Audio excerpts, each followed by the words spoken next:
Hey y'all, how y'all doing? Hope you are having an amazing Sunday so far.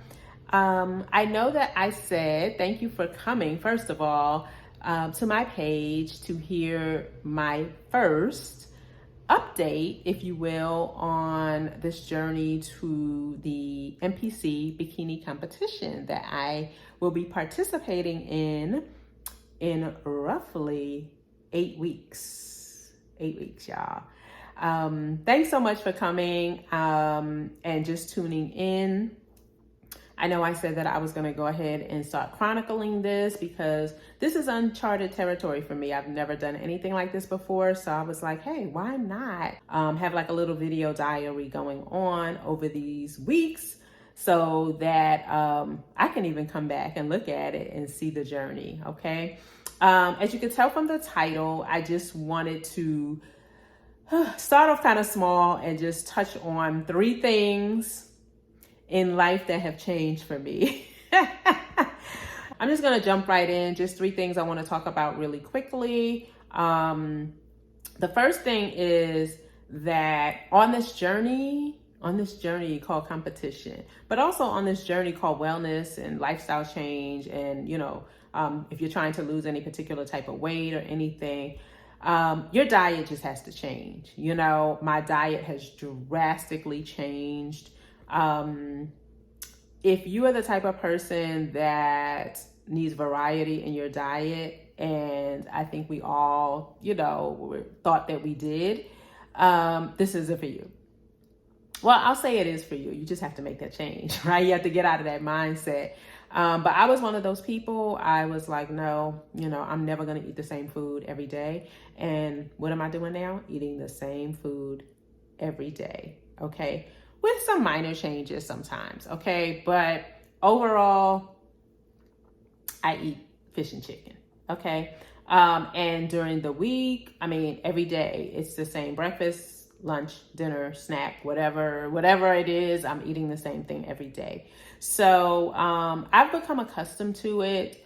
I definitely was like, I don't know about this in the beginning, but once I cleaned up my diet, I started to see results, okay? Because I was doing it my way for a long time. So cleaning up my diet really, really helped. A lot of the cleanup involved portion control. I have been able to see how I was eating way too many portions. Okay. So, which was why sometimes it was hard for me to get to a certain point, because although I may have been working out and running a lot and so forth, my portions were still too high, Okay. So, I've gotten accustomed to that. I meal prep.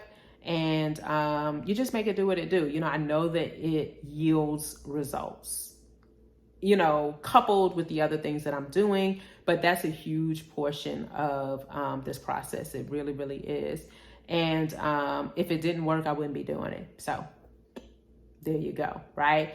My diet has changed recently since being on prep, since I've started prepping for this show. Actually, yesterday, some of my calories went down. So, I'm just rolling with it. You know what I mean? I don't know how I'm going to feel. Today I was off, so it's been a rest day for me. So I haven't really felt the change that much. Mentally, I know my calories are lower, but tomorrow it'll be really interesting because I'll be working out with less calories, doing the same workout at the same intensity, So next week I'll be giving a more detailed update on how the change in my diet, in my meal plan, has affected me, just physically and mentally, when I have some data for you. Okay.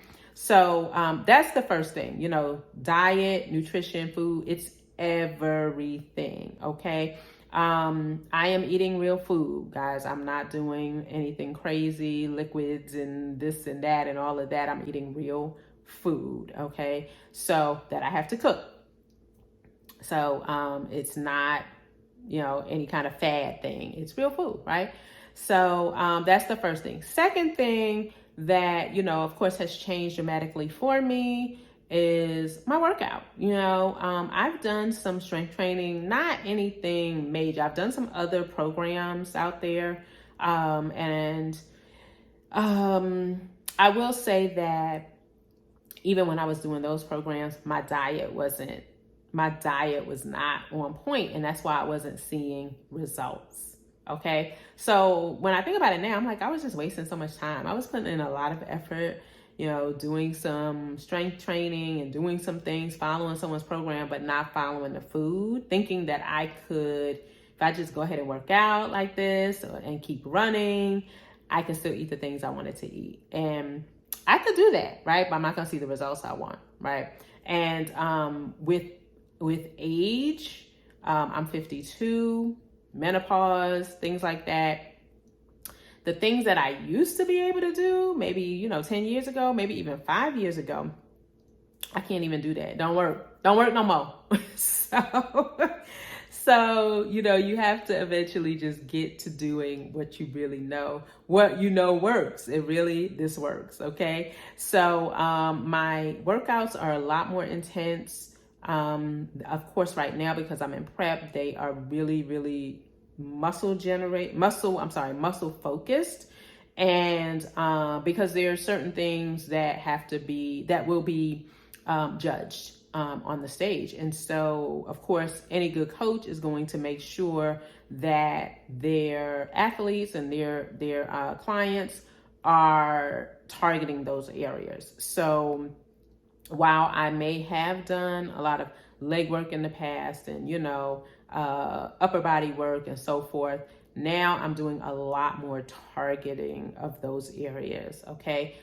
Which means, maybe more repetition, higher weight, different exercises, more times a week. It just is what it is, right?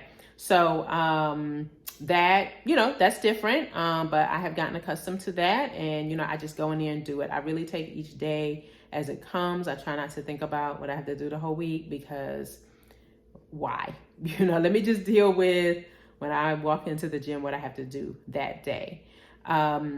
What is different for me is that I am doing 2-a-days now. So I have cardio twice a day, and I have to do one of them in the morning and one in the evening. And so that evening time I'm still getting adjusted to that. I do it, but I was used to working out in the morning, getting that out of the way, and then I could go on about my day and take my time with other things I had to do, if I had any errands or whatever it is I had to do. Well, now I have to be, a little more conscious with my time management so that I can make sure that I eat, and then that I go get my second cardio in, and then I have time to still eat if I have dinner again after that. It's just really calculated. And so you really have to be organized. You really do have to be organized and be able to manage your time and manage a schedule and a routine every day. Okay, so the 2-a-days, I'm not crazy about them. But I do it. I get in my head all the time, and then I have to remind myself the why. I have to remind myself that this is temporary, that there's a goal, on July 16th, that's where I'm trying to get to. So I just go ahead and do it. And I survive after every time I do it, you know what I mean? And then I'm like, okay, you did it, but it's rough. I'm not going to lie. So that's the first two things, of course, diet and then workouts. You're going to be doing, have a more of a restrictive diet, and you are going to be working out more. Okay. The third thing that I think is super important that I did not know, and that, if you are thinking about a competition, go on and do your research, get your mind right now for the cost. I was watching a YouTube video, and I'll post it in the comments, not in the comments, I'm sorry, in the description. And I thought it was really good because she was really breaking down. I'm sorry, I can't remember her name right now, but I'll make sure I put all the information in. Breaking down how, the expense, the commitment, the financial commitment with it. By her assessment, she said, she felt like it could be anywhere from $2,500 to $5,000, probably even upwards of that. You could spend as much as you want, right? But I would probably agree with that. There's a lot involved with this particular sport. And registration fees to me, I think are, they're definitely higher than running registrations for like marathons. I don't think I've ever paid this much for a registration before for anything. So that's, something that was different. In order to even register, I had to get an NPC card and pay for that. So that was an automatic 2 expenses right there, right off the rip, just to commit. No refunds. So, sis is going to be at the gym. Sis is going to do everything she have to do because I don't get that money back. Right. So, I'm not in the business of throwing money away. So, we're going to do this, right? We're going to do this to the best of our ability. On top of that, you need a bikini, which is customized. If you've seen any of the pictures or if you've been to a show, you see that the bikinis are beautiful. They are a part of the whole package. And so you want to come with something that's, going to make you shine, right? On top of everything else. They're not cheap though. They are not cheap. And I have never spent that much money on, a little 2-piece. But I know it's going to be amazing. I can't wait to see it in person. It's beautiful. And quite honestly, I know I haven't gotten to the first show, but I'm like, hey, I'll probably do another show just to make sure I wear my bikini. We're going to put that thing to work. We're going to make it worth it, right? So, but the bikini is a cost, it's an investment. And, if you're serious about competing, you just have to do these. So I'm just listing these things that you definitely have to do. If your competition is out of town, mine's is, then I have additional travel expenses, hotel, things like that. If I was doing one, obviously in a city where I lived, I wouldn't have that. And, that'd be a savings, but that's what it is, And so I think that people who do multiple shows ultimately wind up going to different locations anyway. You might, you definitely could find something in your city, but are you only going to just do competitions in your city? And, that's like running, eventually you start venturing out because, once you've done them in your city, you're like, okay, what else can I do? So I think ultimately anyone who really gets involved in competing is definitely going to have a travel budget for getting to different locations and things that you would do.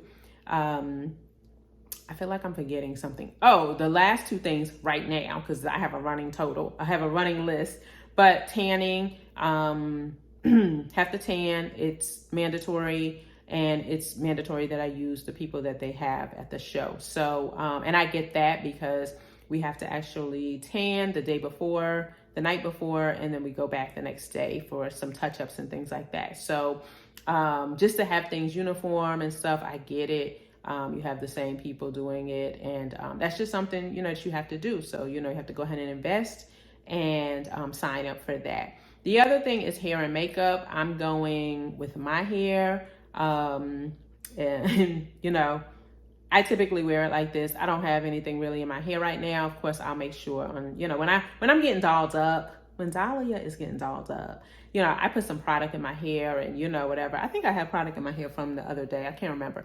But other than that, I don't really do nothing to it. So, but, I will do my hair, and I have already secured my makeup artist. So I'm excited about that. But that's a cost, and my makeup artist is coming to the hotel so that I don't have to, go. I really want to stay close to base. The hotel that I'm staying in is where the competition is, and so I don't want to go nowhere. I don't want to risk any, anything. I don't want getting caught in any traffic. I don't want anything. I'm just like, just come to me, right? So, so that's an expense also.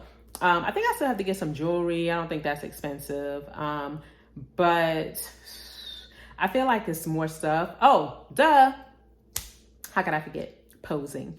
Had to get a posing coach. And that is really, really important. If you have all the muscles in the world and your symmetry is great and everything is wonderful and you get up there and you can't move it around and make it presentable, it don't matter. It don't matter.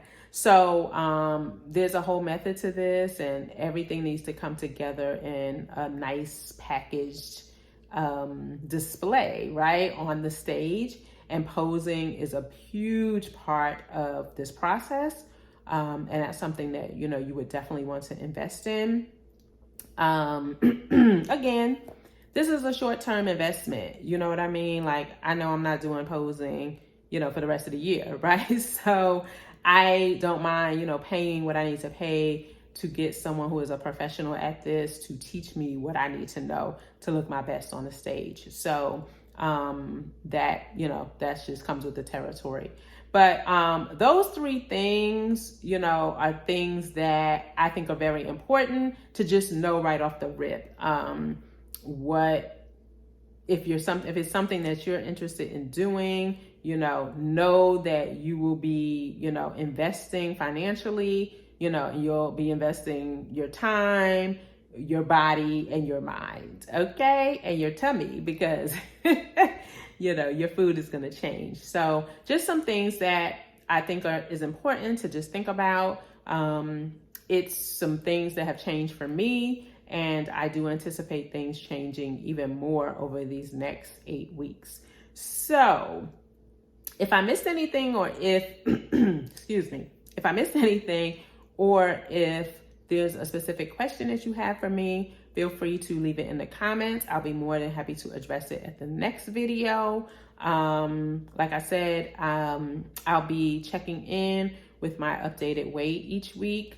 I'm not sure if I said it on here, but my weight on stage, well, on the show date is supposed to be anywhere from like 116 to 120. Now, y'all know I'm like, say what? For real though? For real though? But I'm trusting the process, right? Because my coach knows what he's doing. So, so you'll be seeing me transform. You'll definitely be seeing me transform some more over these next 8 weeks. And I appreciate you coming along for the ride. And stay tuned next week. I'll have some updates. I'll let you know how I'm doing with my workouts and this new meal plan where I have less calories and how that's working for me. Pray for me though. I appreciate it. And I look forward to talking to you all next week. Have a safe and wonderful week. Be blessed. Bye.